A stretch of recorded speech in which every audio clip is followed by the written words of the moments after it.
காட்டணும். சட்டம் ஒழுங்குங்கிறது சந்தி சிரிக்குது. இன்னைக்கு இத்தனை பேர் நிக்கிறீங்க. நான் சொல்றேன், இந்த சவுக்கு சங்கர்னு ஒரு ஆளப்பா, ஒரே ஒரு ஆள் பத்திரிகையாளர், அவர் போட்ட வீடியோவை தாங்க முடியாம திணறானே. அவர் வீட்டுக்குள்ள செப்டிக் டேங்க்ல இருந்து தண்ணி மோந்துட்டு போய் வீட்டுக்குள்ள ஊத்தி விட்டான்.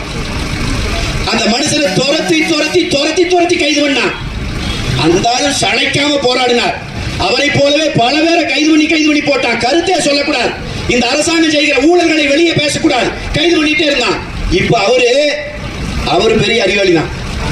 இவன் இந்த வேலை பண்ணிட்டு இருக்கிறான்ட்டு இவன் பண்ண எல்லா அயோக்கியத்தனத்தையும் வீடியோவா பண்ணி அந்த வீடியோவை யாருக்கிட்டையோ கொடுத்துட்டு அவர் இப்ப எங்கேயும் தெரியல, எங்கேயோ போயிட்டார்.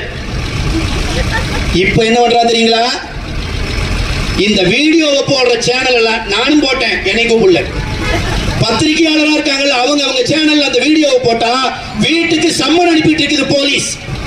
நான் இங்க இருக்கிற தேர்தல் கமிஷன் அதிகாரிகளுக்கு சொல்லுகிறேன், தேர்தல் வந்துருச்சு.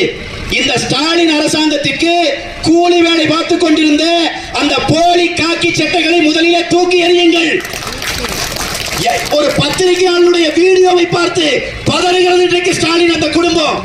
அதுக்கு துணை போறாங்க இந்த போலீஸ் அதிகாரிக.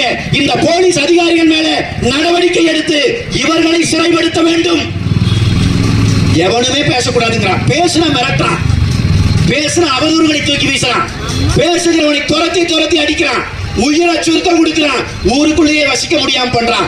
நான் சொல்றேன், இதே சவுக்கு சங்கர் அதிமுக ஆட்சி இருந்த போது எங்களையும் எதிர்த்து பேசியது உண்டு.